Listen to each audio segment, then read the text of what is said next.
I wish I knew how it would feel to be free. I wish I could break all the chains holding me. I wish I could say all the things that I should say. Say them loud, say them clear for the whole round world to hear.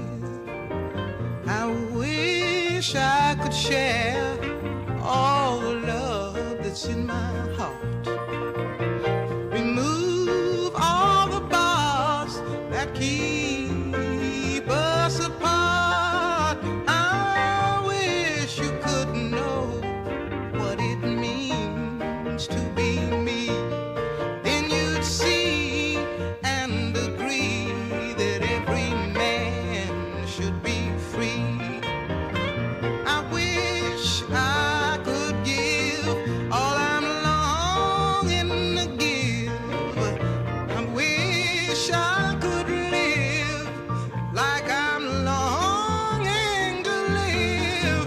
I wish I could do all the things that I can do, though I'm way overdue. I'd be starting anew. Well, I wish I could be like a bird in the sky. How sweet it would be if by my heart I could fly. I'd soar to the sun and look down at the sea. Then I'd sing, 'cause I know, yeah. And I'd sing, 'cause I know, yeah. And I'd sing, 'cause I know how it feels. I know how it feels to be free. Yeah, yeah, I know how it feels. Yes, I know how it feels. How it feels to be free. Lord, Lord, Lord.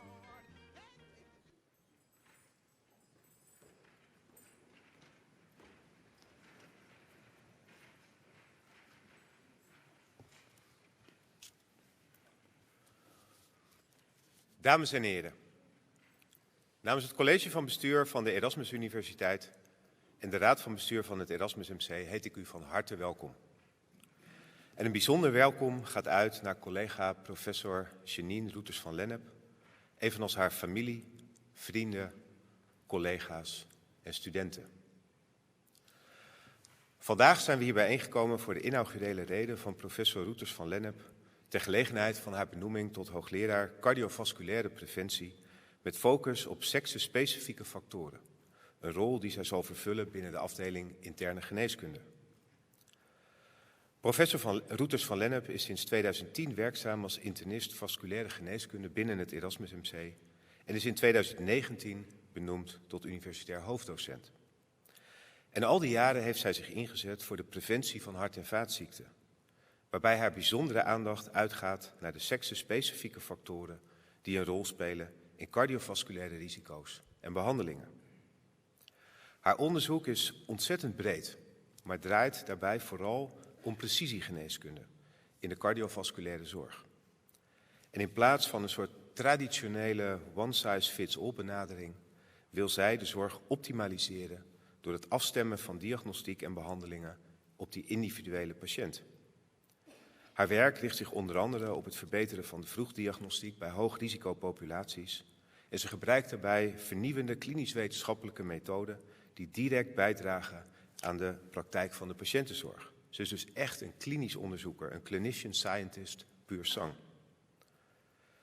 In haar onderzoek past professor Roeters van Lennep een levensloopbenadering van cardiovasculaire gezondheid toe, waarbij de invloed van risicofactoren over de gehele levensduur, dus van voor de conceptie tot ver na de bevalling, centraal staat. Zo heeft zij in het Generation R-onderzoek aangetoond dat een ongunstig lipideprofiel tijdens de zwangerschap niet alleen nadelige korte termijn gevolgen heeft voor moeder en kind, maar ook op lange termijn nadelige gezondheidseffecten heeft. En daarmee is haar onderzoek naar de langdurige effecten van cardiovasculaire risicofactoren echt baanbrekend en heeft het grote maatschappelijke waarde.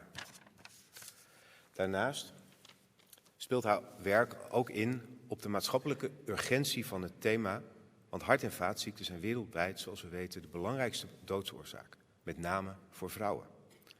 En een mooi voorbeeld hiervan is het Women's Health Research and Innovation Center, dat zij het afgelopen jaar samen met collega's Stakkenberg en Vink heeft opgericht. En dat zowel nationaal als internationaal zeer veel positieve aandacht heeft gekregen. Professor Roeters van Lennep is ook actief betrokken bij de implementatie van haar onderzoeksresultaten in de praktijk, door onder andere deelname aan nationale en internationale richtlijnen en samenwerking met patiëntenorganisaties zoals Hartenraad. Haar bijdrage aan kennisoverdracht naar het bredere publiek, via de media, via artikelen, via webinars, dat maakt haar onderzoek toegankelijk voor zowel professionals als voor de samenleving. En dat is iets wat ook juist in deze tijd ontzettend belangrijk is, ook voor het vertrouwen van de maatschappij in die wetenschap. Ook in de patiëntenzorg vervult professor Roeters van Lennep een sleutelrol. Ze is hoofd van de gespecialiseerde cardiovasculaire genetica kliniek en richt zich specifiek op patiënten met erfelijke dyslipidemie. Ze heeft ook de multidisciplinaire FUPEC-poli opgezet voor vrouwen die na een ernstige pre-eclampsie een verhoogd risico hebben op hart- en vaatziekten. Maar naast haar onderzoek en patiëntenzorg heeft professor Roeters van Lennep ook een uitgebreide onderwijsrol. Zo verzorgt ze onderwijs op het gebied van cardiovasculaire preventie en heeft zij talrijke cursussen en workshops opgezet, waaronder de NIHES Gender and Health cursus en onderwijs van de European Atherosclerosis Society. Binnen de afdeling staat professor Roeters van Lennep daardoor bekend als een betrokken leider en ook als een betrokken mentor. Zo is ze deze week ook toegetreden tot het dagelijks bestuur van de Research Council van onze afdeling. En haar vermogen om diverse samenwerkingen te initiëren en te onderhouden wordt door iedereen alom gewaardeerd. Ook haar inzet voor gelijkheid en diversiteit in zowel wetenschappelijk als het klinisch domein sluit naadloos aan bij de waarden van de afdeling en ook bij de waarden van het Erasmus MC. Dames en heren, ik kom tot een einde. Zeer geachte collega, professor Roeters van Lennep, beste Jeanine, met jouw expertise, visie en energie ben jij bij uitstek geschikt om deze leerstoel verder vorm te geven. Ik heb er alle vertrouwen in dat jij, in lijn met onze academische waarden, zorgvuldig, betrouwbaar, controleerbaar, onpartijdig en onafhankelijk deze nieuwe rol op een hele inspirerende rol zult gaan invullen. En namens het college van bestuur van de Erasmus Universiteit en de raad van bestuur van het Erasmus MC nodig ik je van harte uit om je openbare reden uit te spreken, getiteld Preventie die past. De opmars van seksen- en gendersensitieve cardiovasculaire geneeskunde.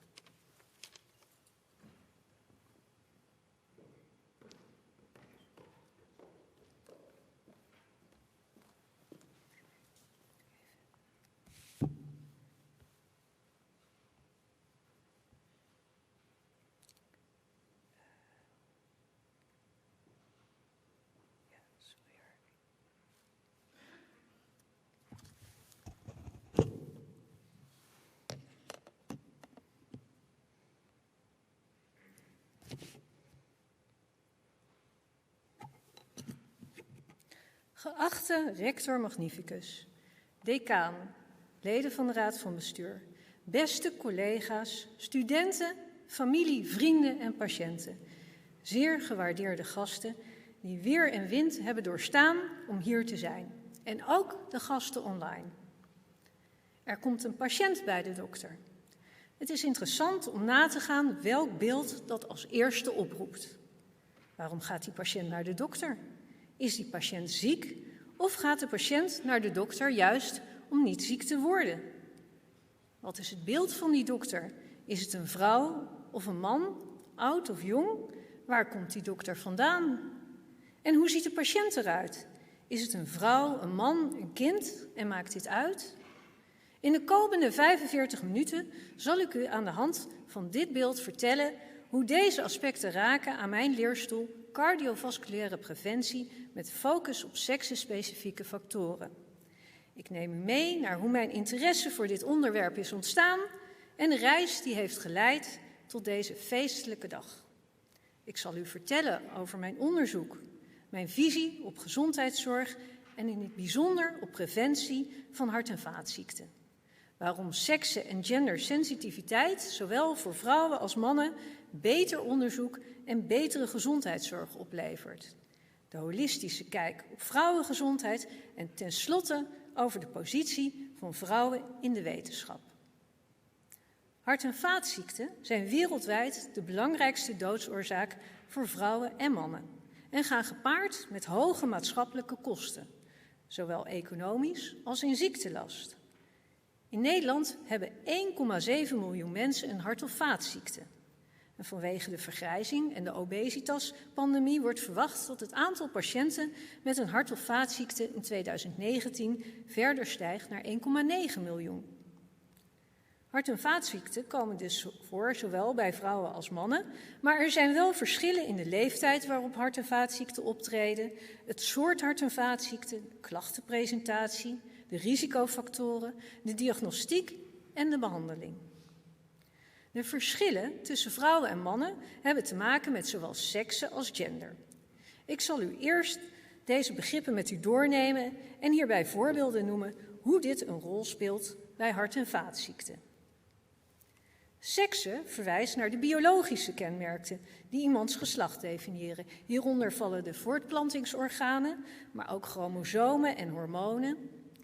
In de context van hart- en vaatziekten zijn seksenverschillen belangrijk. Vrouwen krijgen een hart- of vaatziekte meestal op een latere leeftijd dan mannen.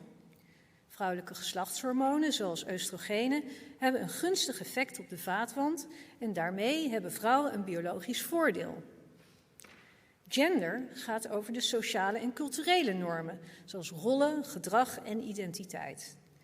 Deze zijn tijd- en contextafhankelijk. In Saoedi-Arabië dragen zowel mannen als vrouwen een jurk. Maar in Nederland is het minder gebruikelijk om als man een jurk te dragen. Behalve voor de mannen die hier vooraan zitten.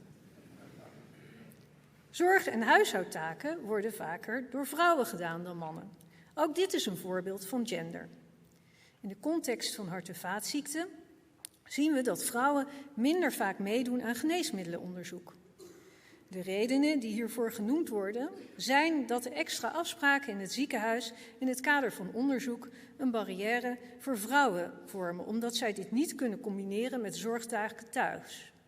Of dit echt zo is, gaat Marten van der Bel, artsonderzoeker in het Marie Curie-project, onderzoeken. Journaliste Lisa Peters vatte het kort en krachtig samen als seksen zit tussen je benen en gender zit tussen je oren. Dat klinkt alsof het heel eenvoudig is om seks en gender van elkaar te onderscheiden. Maar het is soms lastig om uit te maken of een verschil tussen vrouwen of mannen door seksen of door gender kan worden verklaard. Het is vaak een combinatie. Vrouwen geven bijvoorbeeld vaker aan dat zij bijwerkingen ervaren van geneesmiddelen. Dit kan worden veroorzaakt door biologische verschillen, omdat vrouwen over het algemeen kleiner zijn dan mannen en met dezelfde dosering een hogere concentratie geneesmiddel in hun bloed hebben. Maar ook gender kan een rol spelen. Vrouwen praten over het algemeen meer en makkelijker over hun lichamelijke klachten dan mannen en daarmee ook over bijwerkingen. En om het nog ingewikkelder te maken, er zijn studies die laten zien dat mannen juist vaker dodelijke medicatiebijwerkingen krijgen. Dus misschien zouden mannen hun klachten wat serieuzer moeten nemen.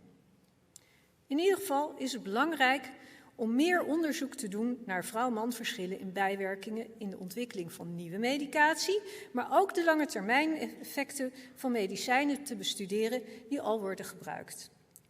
Daarom heb ik een registry opgezet naar bijwerkingen van nieuwe cholesterolverlagende medicatie die afgelopen 10 jaar op de markt zijn gekomen.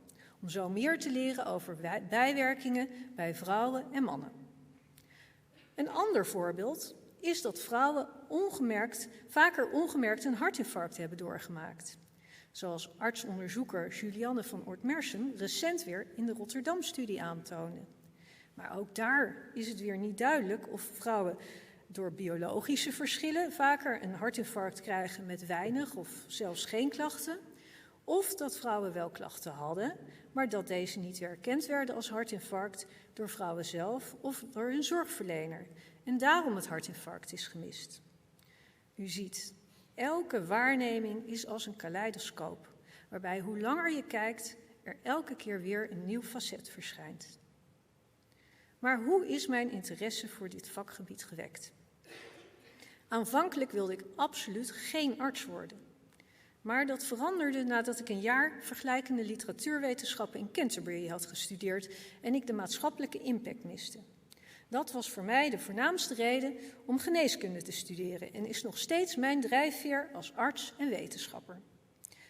Tijdens mijn studie in Leiden was mijn studentenbaan het bijhouden van een database van patiënten die een hartkatheterisatie hadden ondergaan in het Oosterschelde ziekenhuis in Goes, waar mijn vader en zijn collega-cardiologen werkten.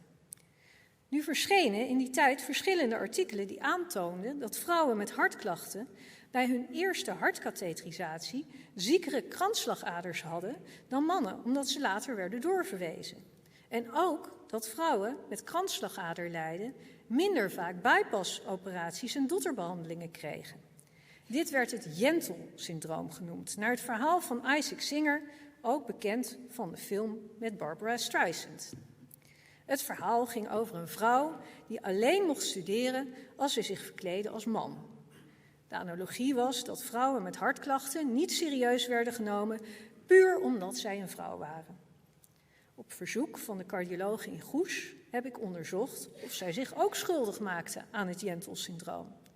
Dat was gelukkig niet het geval. Ik ben toen naar professor Ernst van de Wal in het LUMC gegaan om te vragen of hij mij kon helpen om hier een artikel over te schrijven. Dat werd mijn eerste eigen publicatie en dat was het begin van mijn proefschrift Gender and Cardiovascular Disease Risk Factors, Diagnosis and Treatment, dat ik in 2001 heb verdedigd met als promotor Ernst van de Wal en Tineke Westerveld en Koos Swinderman als co-promotoren. De interesse voor zowel hart- en vaatziekten als vrouw-man verschillen zijn altijd gebleven. Binnen mijn vakgebied richt ik mij vooral op preventie. Mijn motivatie hiervoor is treffend weergegeven in het volgend oud-Chinese spreekwoord. De slechtste arts geneest een patiënt die al ziek is. Een betere arts grijpt in aan het begin van de ziekte. En de beste arts voorkomt dat iemand ziek wordt. Deze tekst is toegedicht aan Huang Di, ook wel de gele keizer genoemd. Die leefde in 2600 voor Christus en getuigt van een holistische kijk op geneeskunde. Deze zienswijze is nog steeds actueel en zeer van toepassing op slagaderverkalking, de ziekte binnen het domein hart- en vaatziekten waar ik mij vooral op richt. Bij de geboorte zijn de slagaders schoon, maar in de loop van het leven ontstaat slagaderverkalking. Dit is een proces waarbij de binnenwand van de slagaders dikker en minder elastisch wordt door ophopingen van cholesterol, ontstekingscellen en kalk, dat plak genoemd wordt. Dat leidt tot vernauwing van het bloedvat, wat de doorbloeding van organen belemmert en klachten kan geven. Als een plak scheurt, kan dit leiden tot stolsel in het bloedvat, met als gevolg een hartinfarct, beroerte of een bedreigd been.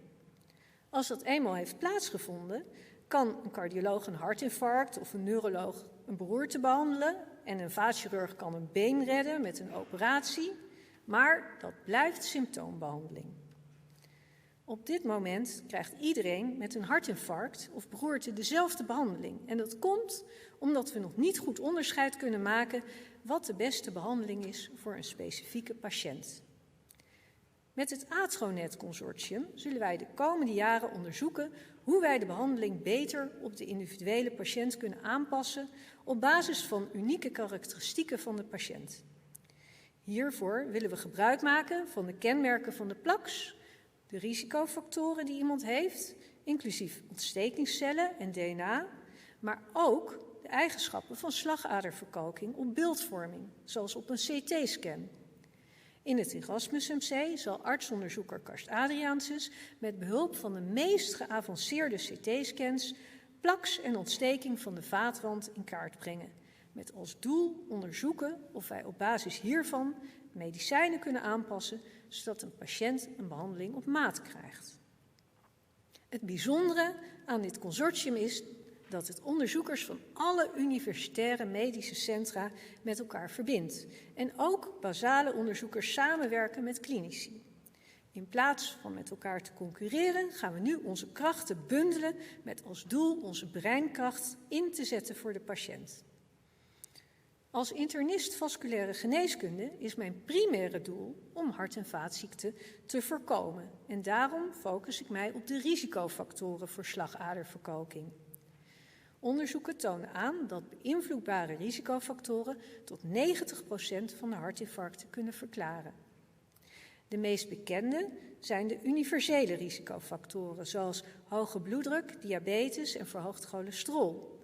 En leefstijlfactoren zoals overgewicht, roken, ongezond dieet en onvoldoende lichaamsbeweging.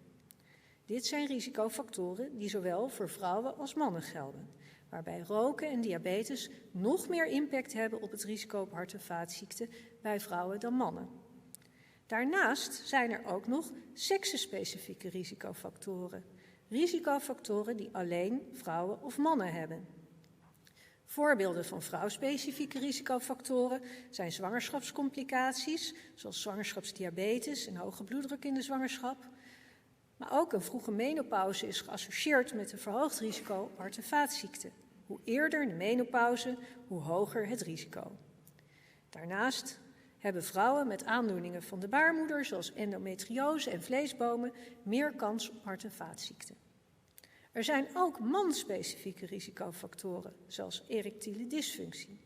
Zoals mijn collega-uroloog mij leerde, de penis is de antenne van het hart. Daarnaast hebben mannen met het Klinefelter-syndroom, gekenmerkt door het hebben van een extra X-chromosoom, dus XXI in plaats van XY, een verhoogd risico op hart- en vaatziekten. Ik wil nu graag inzoomen op 2 risicofactoren die mij nauw aan het hart gaan. 1 universele risicofactor en 1 vrouwspecifieke risicofactor. Hoog cholesterol en pre-eclampsie. In het Erasmus MC leid ik een speciale polykliniek voor mensen met veel voorkomende erfelijke dyslipidemieën, oftewel vetstofwisselingsstoornissen, en een expertisecentrum voor zeldzame erfelijke dyslipidemieën. Zoals u hoort zeg ik liever mensen en geen patiënten. Patiënten impliceert dat iemand ziek is, maar mensen met een erfelijke dyslipidemie zijn niet ziek, maar komen naar de poli om te voorkomen dat ze ziek worden. Dit doe ik met een geweldige cardiovasculaire genetica-team, waarbij er ook nauwe samenwerkingen zijn met de afdeling kindergeneeskunde, cardiologie, diëtetiek, radiologie, gynaecologie, apotheek en klinische chemie. De meest voorkomende erfelijke dyslipidemie is familiaire hypercholesterolemie, oftewel FH. Bij mensen met FH is een erfelijk foutje in het cholesterolmetabolisme, waardoor ze al bij hun geboorte een verhoogd cholesterol hebben en daardoor versnelde slagaderverkalking. Er zijn 2 vormen van FH. Mensen met een foutje in 1 gen, dat heet heterozygote FH, en mensen met foutjes in 2 genen. Dit heet homozygote FH. In vergelijking met mensen zonder FH hebben mensen met heterozygote FH gemiddeld een 2 keer zo hoog cholesterol en mensen met homozygote FH een 4 keer zo hoog cholesterol. Heterozygote FH komt voor bij ongeveer 1 op de 300 mensen. In Nederland betekent dat ongeveer 60.000 mensen van wie de helft nog niet weet dat ze FH hebben. FH is dus een veel voorkomende aandoening, maar homozygote FH is zeldzaam. In Nederland zijn er ongeveer 60 mensen met deze vorm van FH. FH is een autosomaal dominante aandoening.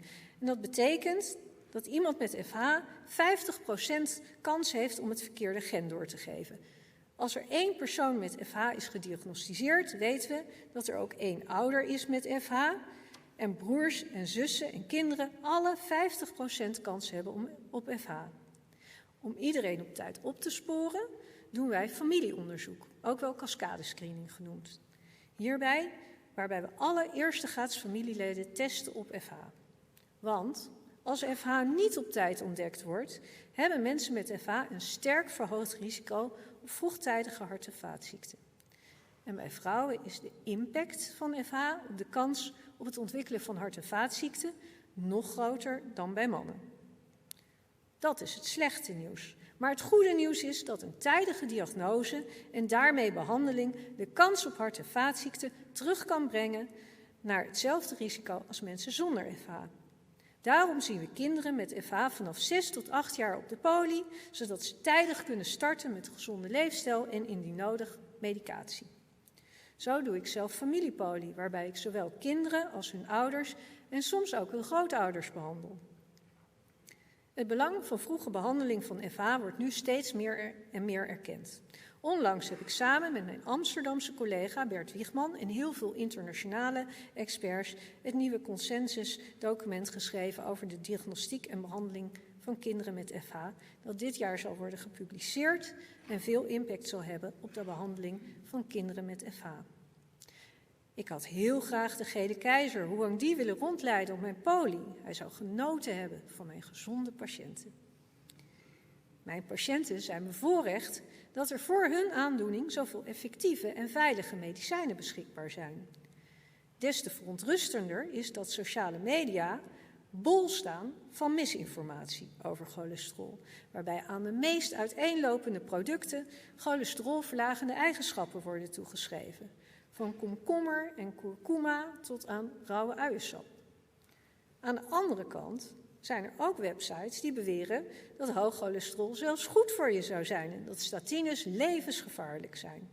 Terwijl statines de meest onderzochte cholesterolverlagende medicijnen zijn met bewezen effect op het verlagen van hart- en vaatziekten. Hoewel mensen die statines slikken vaak bijwerkingen aangeven, heeft onderzoek aangetoond dat de klachten die worden toegeschreven aan statines maar zelden worden veroorzaakt door de statines. De meeste klachten kunnen worden verklaard door het nocebo-effect. Doordat mensen verwachten dat ze spierpijn gaan krijgen van statines, krijgen ze dit ook. Het probleem van dit nocebo-effect is dat patiënten onterecht aangeven dat ze niet tegen statines kunnen en daarom duurdere cholesterolverlagers, bijvoorbeeld de PCSK9-remmers, gaan gebruiken of zelfs helemaal stoppen met medicatie. Of klachten wel of niet door statines worden veroorzaakt, kan worden aangetoond met NS1-onderzoek. Hierbij gebruiken patiënten afwisselend gedurende een bepaalde periode een statine of placebo, zonder te weten welke pil zij op dat moment slikken. Tijdens het gehele onderzoek houden ze bij welke klachten zij ervaren in elke periode. En na afloop kan worden vastgesteld of iemand daadwerkelijk meer klachten heeft in de periode waarin een statine wordt gebruikt. Dit type onderzoek liet zien dat in 90% van de gevallen geen verschil werd gevonden tussen placebo en statine. In het kader van een goed gebruik geneesmiddelenproject onderzoeken wij nu of wij NS1-onderzoek kunnen implementeren in de praktijk, zodat patiënten en hun zorgverleners kunnen onderzoeken of klachten echt door de statine worden veroorzaakt of dat er een nocebo-effect speelt. De uitkomstmaat is hoeveel patiënten met een bewezen nocebo-effect na een jaar weer een statine gebruiken. Dit doen we met een fantastisch team met onder andere Ruben Meinster als artsonderzoeker, mijn collega Melvin Lafeber en professor Hugo van der Kuij van de apotheek in het Erasmus MC en samen met de A15-apotheek. Uitzoomend is het natuurlijk schrijnend dat we dit project moeten doen, omdat het de vergaande gevolgen van misinformatie schetst. In dit geval over statines en bijwerkingen. Wetenschap wordt gezien als ookbare mening. Een letterlijk levensgevaarlijke ontwikkeling, maar ook een die wij als artsen en wetenschappers niet kunnen negeren. Daarom is het belangrijk om als arts en wetenschapper in contact te blijven met de maatschappij en ons niet op te sluiten in de academische ivoren toren. Binnen de academische wereld wordt het succes van een wetenschapper afgemeten aan de hand van het aantal publicaties in medisch-wetenschappelijke tijdschriften. Echter, deze vorm van succes is gericht op de wetenschappelijke wereld en niet op de maatschappij. Voor mij draait succes om impact in brede zin. Het is zelfs mijn kompas. Een interview in de Libelle, een TikTok-filmpje of een webinar voor patiënten kan soms meer impact maken dan een artikel in het meest prestigieuze tijdschrift.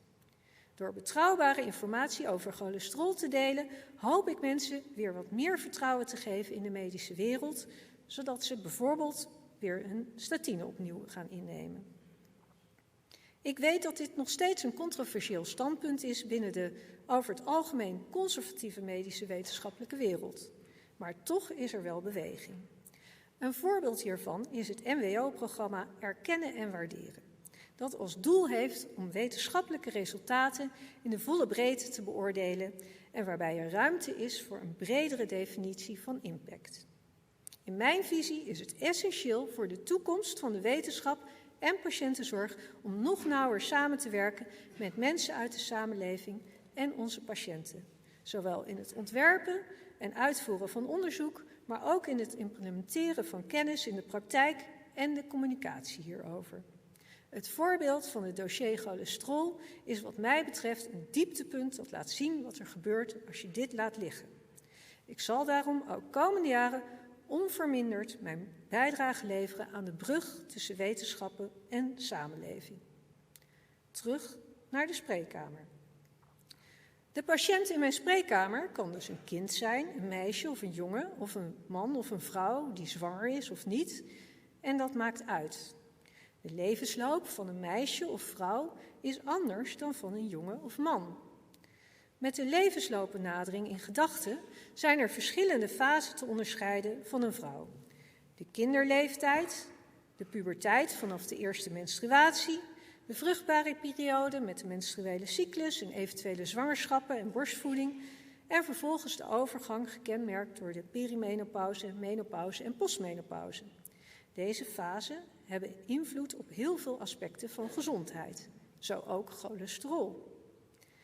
Waar ik mij vanaf mijn studententijd al over heb verbaasd, is het gebrek aan onderzoek en daarmee kennis van de invloed van menstruatie, zwangerschap en menopauze op hart- en vaatziekten.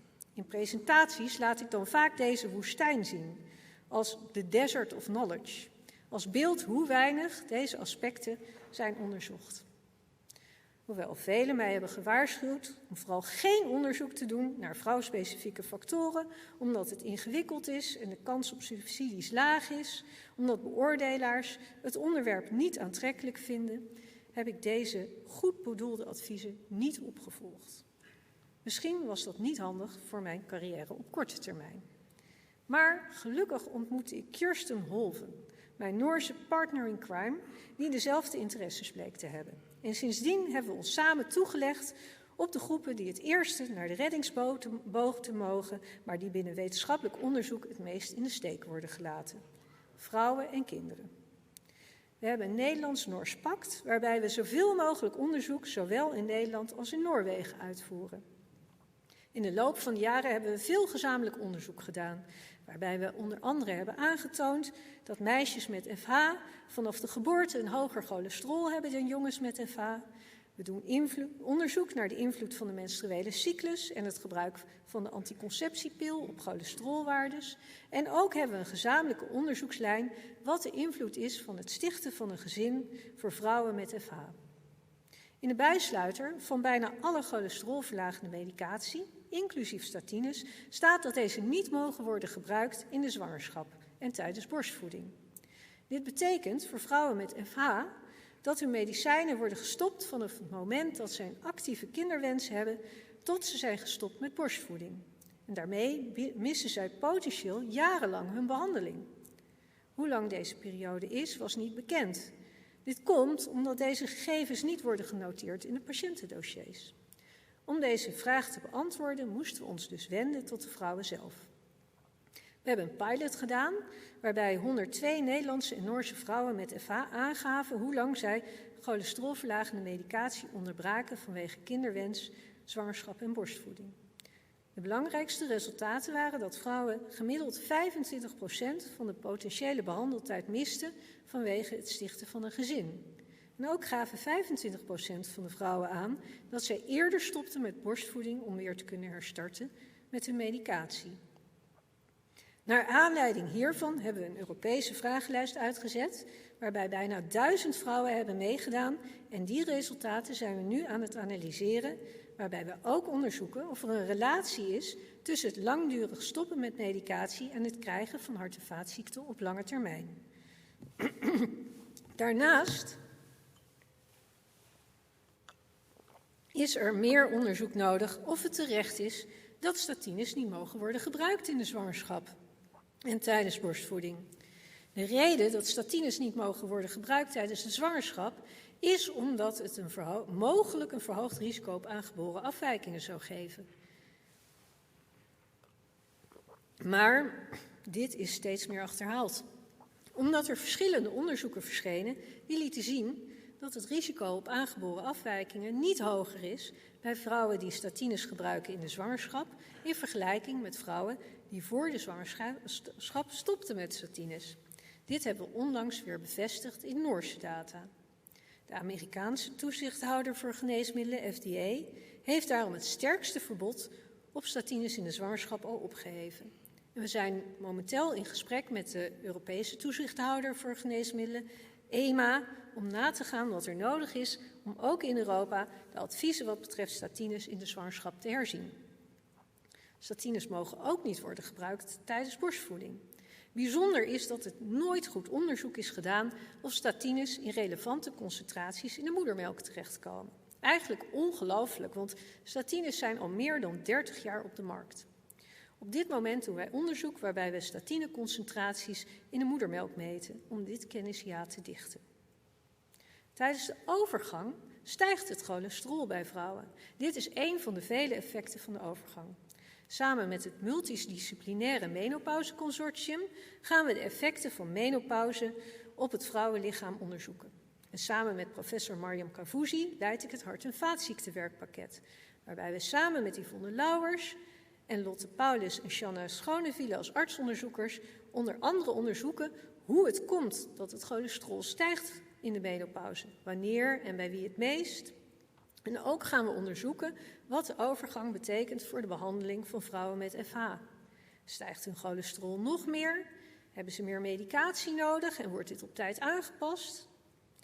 In de afgelopen jaren heb ik samen met artsonderzoeker Janneke Mulder veel onderzoek gedaan naar FH en vrouwspecifieke factoren. En mijn uiteindelijke doel is ervoor te zorgen dat die woestijn van kennis verdwijnt en er nieuwe wouden met kennis over vrouwspecifieke factoren ontstaan met tastbare impact in de zorg.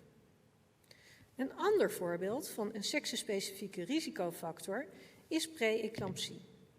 Een zwangerschap is een natuurlijke stresstest voor het hart en de bloedvaten. Het hart moet gedurende 9 maanden ongeveer 40% harder werken om het verhoogde bloedvolume rond te pompen. Als een vrouw een zwangerschapscomplicatie krijgt, zoals zwangerschapsdiabetes of hoge bloeddruk in de zwangerschap, dan geeft dat een blik in de toekomst wat betreft haar langetermijngezondheid. Een van de meest ernstige zwangerschapscomplicaties is pre-eclampsie. Hierbij ontwikkelen vrouwen na 20 weken zwangerschap hoge bloeddruk en orgaanstoornissen. Al lang was bekend dat vrouwen na pre-eclampsie een verhoogd risico hadden op het ontwikkelen van hoge bloeddruk, slagaderverkalking en uiteindelijk hart- en vaatziekten. Desondanks had deze kennis er niet toe geleid dat vrouwen die in de zwangerschap pre-eclampsie doormaakten, lange termijn nazorg kregen. Toen ik in 2010 kwam werken als internist in het Erasmus MC, heb ik contact gezocht met de afdeling gynaecologie en verloskunde, met het idee om een gezamenlijke nazorgpolie op te zetten, gericht op cardiovasculaire preventie na pre-eclampsie. Ik ben professor Erik Stegers nog steeds dankbaar dat hij mij heeft voorgesteld aan zijn collega Hans Duvekot. Sinds begin 2011 hebben we het follow-up pre-eclampsie-polie, oftewel de FUPEC-polie, opgericht, waarbij we vrouwen samen in de spreekkamer zagen. 6 weken, 3 maanden en 1 jaar na de zwangerschap en vervolgens 1 keer per 2 jaar. Ons doel was het voorkomen van hart- en vaatziekten, vooral door het optimaliseren van leefstijl, maar als het nodig was ook tijdige behandeling met medicatie.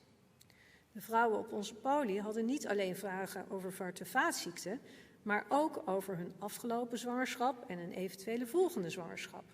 Dan was het heel fijn dat we met z'n tweeën spreekuur deden en al hun vragen in 1 consult konden beantwoorden. Onze visie op cardiovasculaire preventie was vanaf het begin af aan ons te focussen op de gezondheid in plaats van risico. De Amerikaanse Hartstichting had een instrument ontwikkeld om cardiovasculaire gezondheid te meten. Bij alle vrouwen die bij ons op de poli kwamen, namen wij de cardiovasculaire gezondheidsscore af en kregen vrouwen leefstijladvies op maat. We merkten dat vrouwen juist na de zwangerschap heel gemotiveerd waren om hun gezondheid te verbeteren. De data die we verzamelden op de VUPEC-poli liet zien dat vrouwen die het hoogst scoorden op gezondheid ook de beste vaatgezondheid hadden.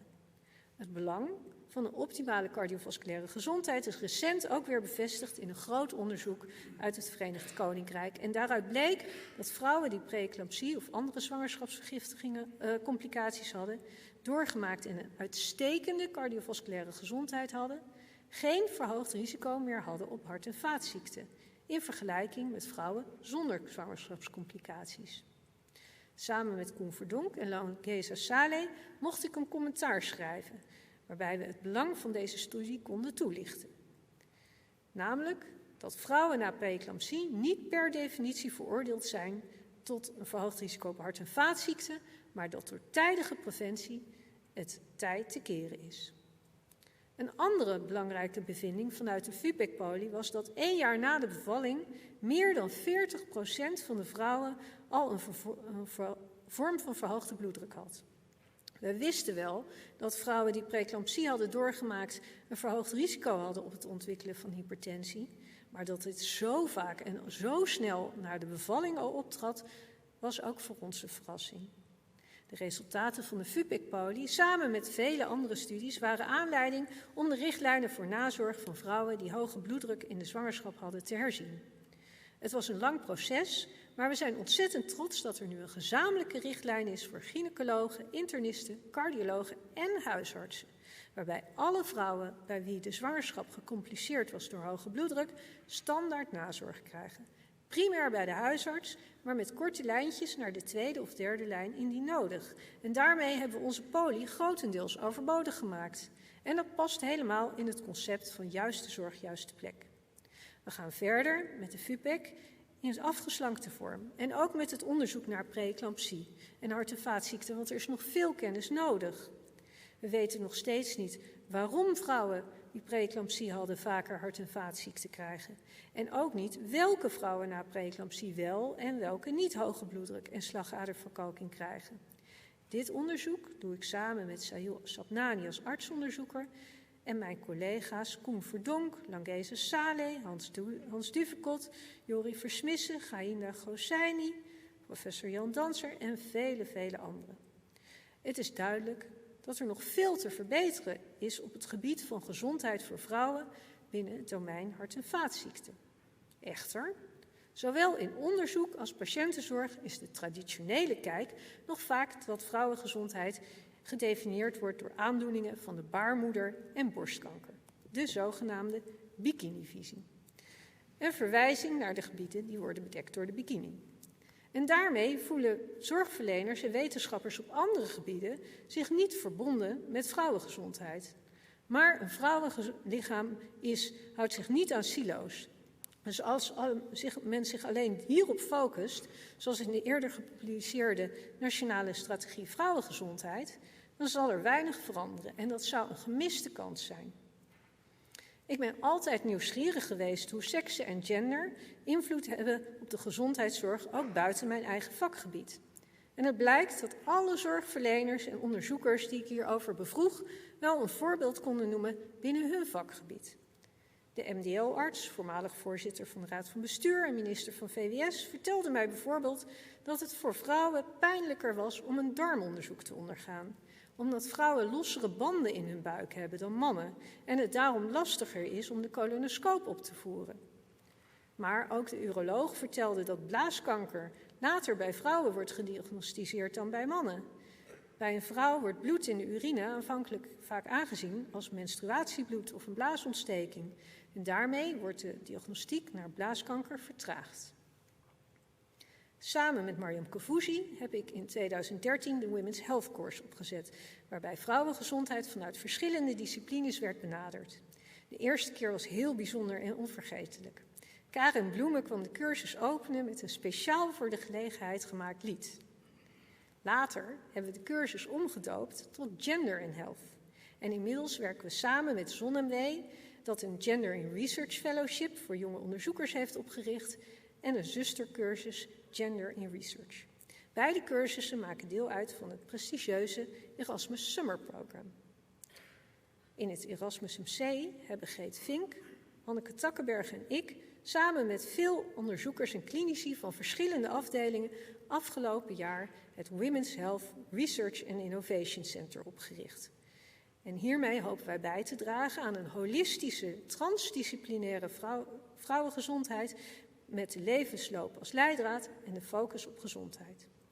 Afgelopen 7 maart werd het centrum geopend. Onze hoop was dat er 150 mensen kwamen om de Querido-zaal te vullen. En oh ja, we hadden een heel klein persberichtje gemaakt. Nadat het eerst was opgepikt door het AD, volgden al snel alle andere media. NOS en RTO Nieuws, Humberto Tan, Radio en TV Rijnmond en alle kranten. Het was een gekkenhuis, maar we hebben ervan genoten.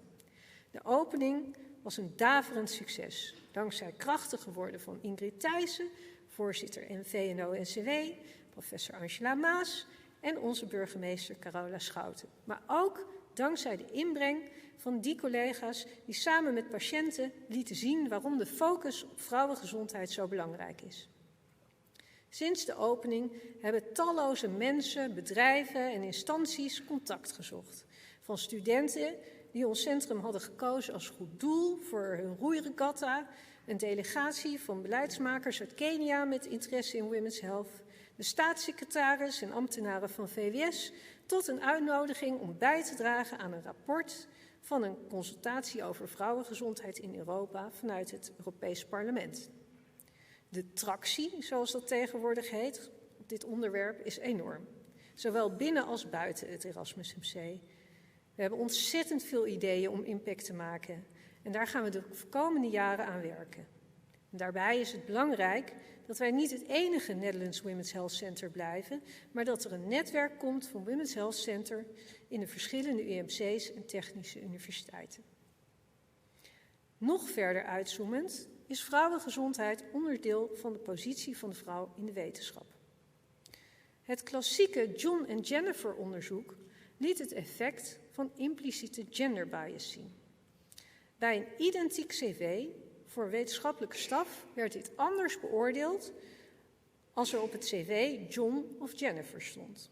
John werd zowel door vrouwen als door mannen als meer talentvol gezien en hoger ingeschaald als startsalaris. In Nederland heeft recent onderzoek van Thijs Bol aangetoond dat mannen in vergelijking met vrouwen een 2 keer zo hoge kans hebben op het verkrijgen van een cum laude voor hun proefschrift. Dit laat zien dat de carrièrekansen als wetenschapper nog steeds niet gelijk zijn voor vrouwen en mannen. Ik ben dankbaar dat mijn afdelingshoofd, de decaan en de raad van bestuur mij de kans hebben geboden om deze leerstoel te bekleden. Maar ik realiseer me ook dat ik tot de happy few behoor. Het aantal vrouwelijke hoogleraren in de UMC's is nog steeds maar 33,2% en in het Erasmus MC 28,1%. Nu mij deze positie is gegeven, wil ik een rolmodel zijn voor andere vrouwen in de wetenschap en mij hard maken voor gendergelijkheid in wetenschappelijke carrières. Vooral omdat wij alle talenten nodig hebben om ook in de toekomst impact te maken voor een optimale gezondheidszorg voor zowel vrouwen als mannen. It takes a village to raise a child. En dat geldt ook voor een carrière. Ik sta hier vandaag niet alleen door mijn eigen inzet, maar ook dankzij de mensen die mij hebben gesteund, geïnspireerd en hebben uitgedaagd. Iedereen die hier aanwezig is, heeft op haar of zijn manier bijgedragen op kleine of grote wijze en wil ik hiervoor bedanken. Volgens de wetenschappelijke publicatietraditie zijn de eerste en de laatste auteurs het belangrijkst. En dat heb ik aangehouden in mijn dankwoord. En daarom wil ik de belangrijkste mensen in mijn leven als eerste bedanken. Zweder, Jan en Pieter. Door hun onvoorwaardelijke liefde en steun sta ik nu hier. Aangezien een gezin bestaat uit communicerende vaten, betekent het doordat het goed gaat met hen, ik mijn carrière kon maken. In mijn enthousiasme ben ik regelmatig van huis om te spreken op congressen in het binnen- of buitenland. Maar het is altijd een feest om thuis te komen. Jullie zorgen ervoor dat ik met mijn beide benen op de grond blijf staan. Ik wil de Raad van Bestuur, de decaan en de Bloemingsadviescommissie en mijn afdelingshoofd, professor Robin Peters, bedanken voor het mogelijk maken van deze leerstoel. En daarnaast wil ik mijn collega's van de sector farmacologie, vasculaire geneeskunde en metaboliziekte bedanken. In het bijzonder Janneke Langendonk, Monique Mulder, Leonie van der Zee, Melvin Laveber, Mandy van Hoek, B.J. Oskan, Jorie Versmissen, Koen Verdonk, Tim Korevaar, Anton Roks en Jan Danser, Erik Sijbrands, Edith Padberg en Mirjam van der Graaf. Mijn geweldige cardiovasculaire genetica-team, Annette Galema, Joy Trosemito, Marjolein van Galen en Laura van Wietmarsje. De promovendi die ik begeleid of nog heb begeleid, Sven, Rihanna, Annette, Michelle, Elief, Jasmijn, Annemarijne, Laura, Janneke, Julianne, Sahil, Lotte, Irene, Shanna en in het bijzonder Ruben en Marten als oratieceremoniemeesters. In het Erasmus MC zijn er zoveel fantastische wetenschappers en klinici dat ik ze niet allemaal kan benoemen. Maar in het bijzonder wil ik bedanken Antoinette Maassen van der Brink en Mariam Kavouzi. Ik ben de laatste van de 3 musketiers met een toga en ik hoop nog veel projecten met jullie samen te doen. En niet alleen wetenschappelijk, maar ook niet wetenschappelijk. Hans Duvekot, mijn maatje, met wie ik jarenlang VUPEC-poli heb gedaan. Greet Vink en Hanneke Takkenberg als sisters in crime in het opzetten van het Netherlands Women's Health Research and Innovation Center. Erik Boersma voor al zijn steun, hulp en enthousiasme voor al mijn wilde onderzoeksideeën. Ernst van der Wal, Koos Swinnerman en Tineke Westerveld, die aan de wieg stonden van mijn wetenschappelijke carrière. Ik weet zeker dat Tineke heel trots zou zijn geweest vandaag. En de consortia met wie ik samenwerk. Het Atronet-consortium, in het bijzonder de Atronet-mannen met wie ik het consortium mag leiden. Gerard Pasterkamp, Menno de Winter en Niels Riksen. Het Impress-consortium, in het bijzonder Erik Boersma en Hester de Ruiter en Sanne Peters, met wie ik ook buiten Impress zo fijn samenwerk. Het Menopauze-consortium onder leiding van Peter Bisschop. En ook wil ik de wetenschappelijke verenigingen en andere gremia waarin ik bestuurs- en andere functies mocht vervullen bedanken voor hun vertrouwen. Daarnaast gaat mijn dank uit naar mijn collega's vasculaire geneeskunde en cardiologie in Nederland en in het buitenland, met wie al vele samenwerkingen zijn en hopelijk nog meer komen. En ook wil ik bedanken mijn all-weather zomer- en winter zwemvriendinnen. Anne, Els, Sabine, Patricia en Klaske. Niets heerlijker dan na een dag hard werken een heerlijke duik nemen in de Kralingse plas. En lief en leed delen. Ik kijk nu al uit naar onze volgende zwemreis. Bijka Mensink en Katelijne Alpels wil ik bedanken als tegenlegers. Milan van Haren voor het designen van de dia's. Ik wil mijn familie en schoonfamilie bedanken voor hun steun. En tenslotte wil ik mijn ouders bedanken. Mijn moeder leerde mij om inclusief te zijn en respect te hebben voor iedereen. De kans om deze reis te maken heb ik ook aan haar te danken. Mijn vader heeft mij geïnspireerd om arts te worden en was ook mijn inspiratie als mens. De waarden die jullie mij hebben meegegeven, integriteit, nieuwsgierigheid en de overtuiging dat kennis pas betekenis krijgt wanneer je haar deelt, vormen de basis van mijn werk en van deze oratie. Ik heb gezegd.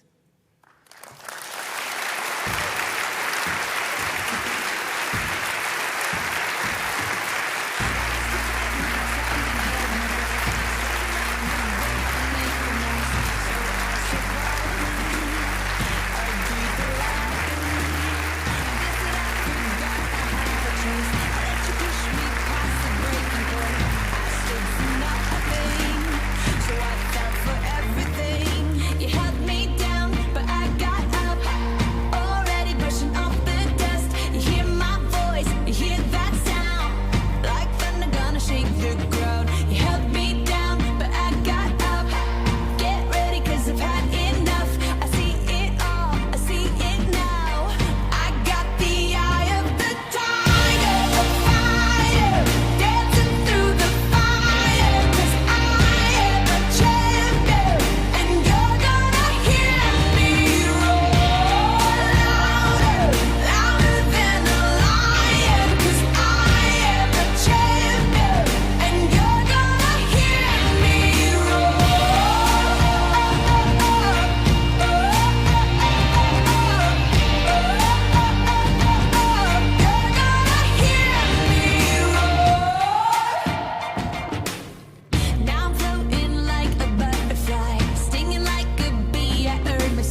I'll smile, I know what it takes to fool this town. I'll do it till the sun goes down and all through the night time. Oh yeah, I'll tell you what you wanna hear. Keep my sunglasses on while I shed a tear. It's never the right time. Yeah. I put my arm around so you are strong I am. I put my arm around, I'll show you that I am. I'm unstoppable. I'm a Porsche with no brakes. I'm invincible. Yeah, I win every single game. I'm so powerful. I don't need batteries to play. I'm so confident. Yeah, I'm unstoppable today. Unstoppable today. Unstoppable today. Unstoppable today. I'm unstoppable today. Break down, only alone I will cry out now. You'll never see what's hiding out deep down. Yeah, I know, I've heard that to let you feel and show is the only way to make friendships grow, but I'm too afraid now. Yeah, I put my arm around so you how strong I am. I put my arm around, I'll show you that I am. I'm unstoppable. I'm a Porsche with no brakes. I'm invincible. Yeah, I win every single game. I'm so powerful. I don't need batteries to play. I'm so confident. Yeah, I'm unstoppable today. Unstoppable today. Unstoppable today. Unstoppable today. I'm unstoppable today. Unstoppable today. Unstoppable today. Unstoppable today. I'm unstoppable today. I put my arm around, show you how strong I am. I put my arm around, I'll show you that I am. I'm unstoppable. I'm a Porsche with no brakes. I'm invincible. Yeah, I win